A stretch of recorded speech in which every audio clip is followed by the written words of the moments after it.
नमस्कार दर्शकों, आप देख रहे हैं पाउटा एक्सप्रेस। आज हम मौजूद हैं काली माता के अमृतसर, जहां नवरात्रि के दिनों में देखें तो बड़ी भीड़ के साथ यहाँ लोग पहुंचते हैं। बड़ी तादाद में अरावली की पहाड़ियों में यह स्थित है काली माता का मंदिर, जहां तमाम यहाँ की तस्वीरें हम आपको दिखाने का कष्ट कर रहे हैं। कैमरामैन से निवेदन करेंगे कि तमाम यहाँ की तस्वीरें दिखाएं। जिस प्रकार से श्रद्धालु जो है बड़ी संख्या में यहाँ पहुंचे हैं और दूर दराज से यहाँ श्रद्धालु पहुंचते हैं और माता जी के अमन चैन की कामना करते हैं। बात करें प्रशासन की व्यवस्थाओं को लेकर, तो प्रशासन की भी यहाँ पर चाक चौबंद व्यवस्थाएं की गई है। तस्वीरें आपसे हम साझा कर रहे हैं। प्रशासनिक लोग हैं सहित यहाँ के जो कार्यकर्ता हैं वो अपनी सेवा बखूबी निभा रहे हैं और व्यवस्थाओं में मशगूल हैं। तस्वीरें आपको यहाँ दिखाने का कष्ट करेंगे, जहाँ बड़ी संख्या में जो महिलाएं हैं वो मौजूद हैं और माता रानी के दर्शन के लिए आते हैं। माना जाता है कि यह महाभारत कालीन कालका माता का ये मंदिर बताया जाता है, जहाँ तमाम जो लोग हैं पूरे देश भर से यहाँ पहुंचते हैं और माता रानी के धोख लगाकर अमन चैन की कामना करते हैं, बातचीत का प्रयास करते हैं। क्या कहना चाहेंगे सर, माता रानी के नवरात्रि को लेकर बहुत ज्यादा भीड़ लगती है, कहाँ के लोग आते हैं? यहाँ पर पूरे भारत देश के लोग आते हैं। पूरे लोग जो जो यहाँ पर पहले काम धंधा करते थे, यहाँ काम धंधा नहीं था, वो पूरे इंडिया में जाके जगह जगह बस गए हैं और जब नवरात्रा होते नवरात्रा में भी आके हैं, बाकी दिनों में आते हैं, आके माता रानी की सेवा करते हैं। पहले आज से 30 साल पहले मंदिर बहुत छोटे रूप में था। यहाँ पर भक्त लोग आ रहे हैं, अपनी दान दक्षिणा दे रहे हैं, अपने इच्छा अनुसार काम करवा रहे हैं और अभी आप देखेंगे कि ये बहुत भव्य मंदिर तैयार हो चुका है और यात्रियों की सुविधा के लिए हम लोग हर पल प्रयत्न रह रहे हैं कि उनके लिए कैसे से बढ़िया सुविधा की जाए। अभी दर्शन करने के लिए रूट भी डाइवर्ट किया गया है, क्या कहना चाहेंगे, कैसी व्यवस्था है? क्योंकि पहले क्या था कि मंदिर में छोटा सा रास्ता था, छोटे से रास्तों से 4 सीढ़ियां चढ़ के लोग आके दर्शन कर लेते थे। अभी ज्यादा भीड़ बढ़ गई है करके हमने नीचे में 2 रेलिंग भी लगवा दी है और प्रशासन हमारे साथ पूरा खड़ा हुआ है और खड़ा रह के जितने भी यात्री आ रहे हैं उनको धीरे धीरे हम लोग निकाल रहे हैं, धीरे धीरे आगे बढ़ रहे हैं यात्री लोग। पूरे वर्ष भर में एक विशाल मेला लगता है, कौन सा मेला लगता है जिस समय लखी मेला जिसे पर कहें तो कोई अतिशयोक्ति नहीं होगी, और जहां पूरे देश भर से लोग आते हैं? ये अपने 2 मेले लगते हैं, एक तो अपने रामनवमी के पहले लगता है और एक अपने क्या कहते हैं उसको, 2 मेले नवरात्रि के दौरान। एक चैत्र नवरात्रि आती है और एक जो अभी चल रहे हैं, जो चल रही है, अभी जो चल रही है नवरात्रि होती है, एक दूसरी नवरात्रि होती है। ये दोनों नवरात्रि में ज्यादा भी नहीं तो कम से कम 10 से 15 लाख लोग यहाँ पर एकत्रित होते हैं और माता रानी के दर्शन करते हैं, माता रानी का आशीर्वाद लेके जाते हैं और उनको जो कमाई होती है उसमें से कुछ न कुछ अपना जो यहाँ पर ट्रस्ट बना हुआ, ट्रस्ट के द्वारा भेज के माता रानी की सेवा करवा रहे हैं।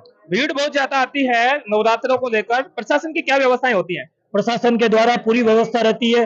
अपने जो पुलिस स्टेशन से है वहां से अभी भी हमारे साथ में 50 लोगों की व्यवस्था हमारे साथ में है, जिसमें 10 से 15 लोग हमारे साथ ऊपर में है, 5-7 आदमी जो पुलिस वाले हैं वो नीचे में 84 पेड़ी है वहां पर खड़े हैं और उसके अलावा नीचे में जो पूरी व्यवस्था है जहाँ मेला लगा हुआ है उसको भी देख रहे हैं, पूरा कर रहे हैं। पुलिस व्यवस्था से पूरी व्यवस्था मिल रही है, उससे हम लोग पूरे संतुष्ट हैं। संक्षेप में माता जी के जीवनी के बारे में आप बता पाएंगे कि यहाँ किस प्रकार से अरावली की पहाड़ियों में आकर बसावट मानी जाती है और पूजा पाठ किया जाता है?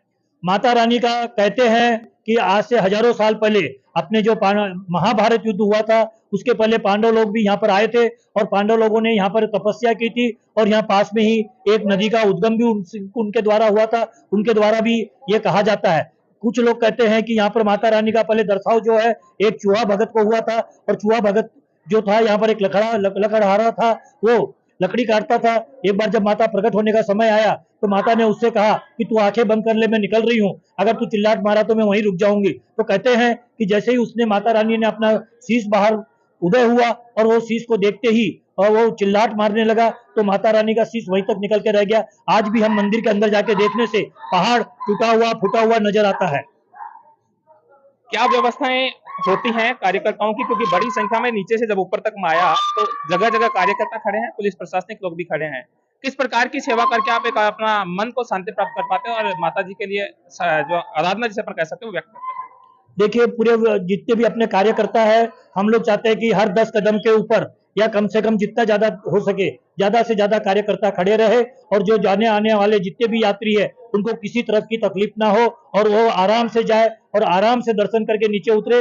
और अभी पिछले साल से अपने भक्तों के द्वारा यहाँ पर एक भंडारा भी शुरू कर दिया गया है, जिसमें माता रानी का प्रसाद जो है सुबह 10 बजे से लेकर शाम को 4 बजे तक कंटिन्यू चलता है। ये 12 महीने प्रसाद चल रहा है। आपका नाम एक बार बता दीजिएगा। मेरा नाम चांदमल अग्रवाल है। हम लोग जो हमारे दादा परदादा जो है रिंगत से उठे हुए हैं। अभी हम लोग वर्तमान में विशाखापट्टनम आंध्र प्रदेश रहते हैं, जो कि यहाँ से करीबन 2500 किलोमीटर दूर है। मेरे साथ में एक विपत्ता गाड़ी थी तो मैं 2009 में माता के आया था, और उस टाइम पर अगर प्रेमगिरी जी महाराज ने मुझे जो आशीर्वाद दिया, उसके चलते आज मैं आप लोगों के सामने खड़ा हूँ। अगर उस टाइम में मुझे प्रेमगिरी जी महाराज नहीं मिलते तो आज मेरे घर में मेरी तस्वीर टंगी होती। कौन सी ऐसी विपदा आपके सामने आई, आप बता पाएंगे? अगर दर्शकों को शेयर कर पाए तो एक बार बता पाएंगे? देखिए, मैं विशाखापट्टनम में रहता था, मेरा बड़ा व्यापार था, और मैं खाटू श्याम जी से मेरी लगन लग गई थी, और 2002-2003 में मैं खाटू श्याम जी से विशाखापट्टनम तक 2500 किलोमीटर की पैदल यात्रा की थी। उस टाइम पर मुझे 80 से 85 लाख रुपए का नुकसान लग गया था। मेरे पास जो भी कमाई हुई थी मेरे जब जब जिंदगी में, उससे मैंने लोगों का कर्जा चुकाया। उसके बाद भी मैंने 20-25 केस जो थे, जो मेरे से पैसे आने थे, वो केस भी लड़े मैंने, लेकिन पैसा का वसूली नहीं हुई, और घर वाले से, बाहर वालों से मैं तंग आ चुका था, तो मैं सुसाइड करना चाहता था। लेकिन घर वालों ने कहा कि पहले माता के चरणों में जाके आ जा, उसके बाद तुझे जो करना है करना। तो मैं यहाँ माता जी के मंदिर में 2009 में आया, तब मुझे प्रेमगिरी जी महाराज नीचे में मिले, और मुझे उन्होंने मेरे सर पर हाथ फेरते हुए एक ही चीज कहा कि तू यहाँ खड़े रह के माता की 2 महीना सेवा दे, तेरा सब कुछ ठीक हो जाएगा। तब से मैं माता की सेवा दे रहा हूँ। जब भी प्रेमगिरी जी महाराज का फोन आता है, मैं हरदम तैयार रहता हूँ। प्रेमगिरी जी महाराज के साथ में मैं 2009 से लेके जुड़ा हुआ हूँ, और महाराज जी के साथ में जितने भक्त लोगों के हमारे पास पते हैं, उन लोगों के पास जाके हम लोग मिले हैं। जितने भी बड़े बड़े सेठ लोग हैं, वो माता जी को देख के, प्रेमगिरी जी को, महाराज को देख के अपने दान दक्षिणा दे रहे हैं। उनके नाम से कमरे बन रहे हैं। आप देखेंगे तो नीचे में अपने पास करीबन 50-60 कमरे बन चुके हैं, हॉल बन चुके हैं। पहले यहाँ पर 2 लोगों की रुकने की व्यवस्था नहीं थी, मैंने मेरे आंखों से देखा था, और अभी व्यवस्था बैठ रही है, और धीरे धीरे हम इसकी व्यवस्था और बैठाएंगे। हम ग्राम पंचायत से चाहेंगे, हम सरकार से चाहेंगे कि वो हमें जगह दे, ताकि हम यहाँ पर लोगों के लेटरिन बाथरूम की व्यवस्था नहीं है नीचे में। लेटरिन बाथरूम जाने के लिए लोगों को जंगल में जाना पड़ता है। आज हम पैसा खर्चा करने के लिए तैयार खड़े हैं। यदि हमें जगह दी जाती है तो नीचे में भी हम लेटरिन बाथरूम बना सकते हैं, रास्ते में लेटरिन बाथरूम बना सकते हैं। उसके लिए हम प्रयत्नरत हैं, और हम एनी टाइम माता की सेवा के लिए तैयार खड़े हैं। हमारे साथ भक्त लोग खड़े हैं, वो दान भी देने के लिए तैयार खड़े हैं। अगर प्रशासन, अपने पंचायत वाले, और अपने विधायक लोग, और अपने मुख्यमंत्री जी यदि हमें यहाँ पर जगह देते हैं तो हम बहुत कुछ विकास कर सकते हैं। बहुत बहुत धन्यवाद। ये थे हमारे साथ स्थानीय लोग जो कि माता जी के सेवा में लगातार लगे रहते हैं। पुलिसकर्मी भी हमारे साथ मौजूद है। सर, क्या व्यवस्थाएं आपकी हैं मेले को लेकर? मेले को लेकर बड़ी अच्छी व्यवस्थाएं हैं। प्रशासन अपनी जो भी ड्यूटी कर रहा है सही तरीके से कर रहा है। नीचे भी पार्क की व्यवस्था है, वहाँ पे बड़ी अपने पुलिस स्टाफ लगा रखा है। फर्स्ट गेट के ऊपर स्टाफ लगा रखा है। माता जी के मंदिर पे है, बीच मध्य में है। जितनी व्यवस्थाएं हैं सब सुचारू रूप से चल रही है। काफी कितने लोगों की टीम आपकी लगी हुई है? यहाँ तकरीबन 40 से 45 लोगों को। 40 से 45 लोग। कब तक देंगे आप? जब तक मेला रहेगा? जब तक 8-9 दिन तक? जी जी जी, जब तक मेला रहेगा तब तक ड्यूटी। देखिए दोस्तों, तमाम यहाँ की जानकारी से हमने आपको रूबरू करवाने की कोशिश की है, और यहाँ के तमाम जो पुलिसकर्मी है उनसे भी बातचीत करने की कोशिश है। इन्होंने बताया कि हम 40 से 45 लोगों की टीम यहाँ लगी हुई है, जो कि लगातार माता जी की सेवा में लगे हैं। कैमरामैन से निवेदन करेंगे कि तमाम यहाँ की तस्वीरें दिखाएं, जहां मंदिर में अब रूट भी डाइवर्ट किया गया है। इस भीड़ भड़के की स्थिति को देखकर व्यवस्थाएं अच्छी की गई है, और अब जो है कहीं ना कहीं श्रद्धालुओं की जो संख्या है वो भी बढ़ती जा रही है लगातार, जिसके बाद बड़ी संख्या में जो है लोग यहाँ पहुंचते हैं। हमारे साथ मौजूद हैं कालका माता मंदिर परिसर में पारस अग्रवाल जी, जो पुजारी हैं। बातचीत करते हैं। कैसी व्यवस्था है आप देखते हैं महाराज जी? यहाँ बहुत बढ़िया व्यवस्था है। सुबह 4 बजे से उठ जाते हैं, और सुबह 6 बजे आरती होती है, पहली आरती। तो उसके बाद में जोत चलती है, उसके बाद इसमें भक्तों की लाइन लग जाती है। सप्तमी को यहाँ पे मेला रहता है, हर नवरात्रि की सप्तमी को मेला भरता है। बहुत धूमधाम से मेला चलता है यहाँ पे, और नौमी को हवन होता है, उसके साथ ही पुण्यावती हो जाती है। कब तक? जैसे सुबह से लेकर, आपने कहा सुबह से भीड़ लगी रहती है, शाम तक चलता रहता है? हाँ, सुबह से रात को 9-10 बजे तक यात्री रहते हैं, और एक जैसी लाइनें चलती रहती है, भीड़ रहती है बहुत। कल जैसे संडे है, अष्टमी है, नौमी है, सप्तमी है, इनको खास दिनों में बहुत मेला रहता है।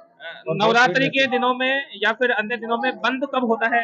पट कब बंद होते हैं माता जी के? क्या समय रहता है? पट नवरात्रि को छोड़ के, चारों नवरात्रियों को छोड़ के, इसके अलावा 12 से 1 बजे तक 1 घंटे के लिए पट बंद होते हैं सिर्फ।